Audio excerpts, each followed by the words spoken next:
আমি ড্রয়িং শেখাই ছোটদের কৌশলে এবং আনন্দ দিয়ে। সোজা একটা দাগ দিলাম আর্ট পেপারের মাঝে। এরপর দেখুন একটু উপরে আমরা একটি ত্রিভুজ আঁকলাম। এরপর তারও একটু উপরে আরও একটা ত্রিভুজ আঁকবো আমরা। এবার এই ত্রিভুজের এই মাথাটা মিলে দিব। এখন এই ত্রিভুজ থেকে দেখুন সোজা একটা দাগ নিচের দাগের সাথে মেলাবো।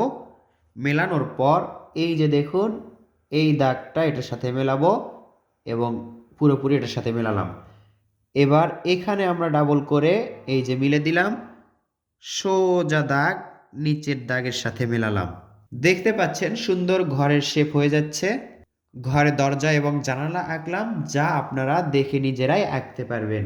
এবার দেখুন এই দরজা থেকে এইভাবে ভাঁজ করে আমরা এটার সাথে মিলে দিব। আবার একই রকম করে এখান থেকে ভাঁজ করে এই যে, তাহলে সুন্দর একটি রাস্তা আঁকা হলো। দুই পাশের যে ফাঁকা অংশটি দেখা যাচ্ছে এখানে আমরা গাছপালা আঁকলাম, এই পাশেও আমরা গাছপালা আঁকলাম। এবার এখান থেকে ওপর দিকে তুলে দিলাম একটা দাগ এবং ডাবল করে নিয়ে আসলাম। এখান থেকে আমরা গাছ আঁকবো। এটা হচ্ছে ডাব গাছ। ডাব গাছ সহজে আঁকা যায়। পাতাগুলো কিভাবে আঁকছি একবার দেখলে আপনারা বুঝতে পারবেন। দেখুন এইভাবে জিগজ্যাগ করে এটার সাথে মিলে দিলাম। আকাশে একটি সূর্য আঁকলেই আকাশটা পরিপূর্ণ লাগবে।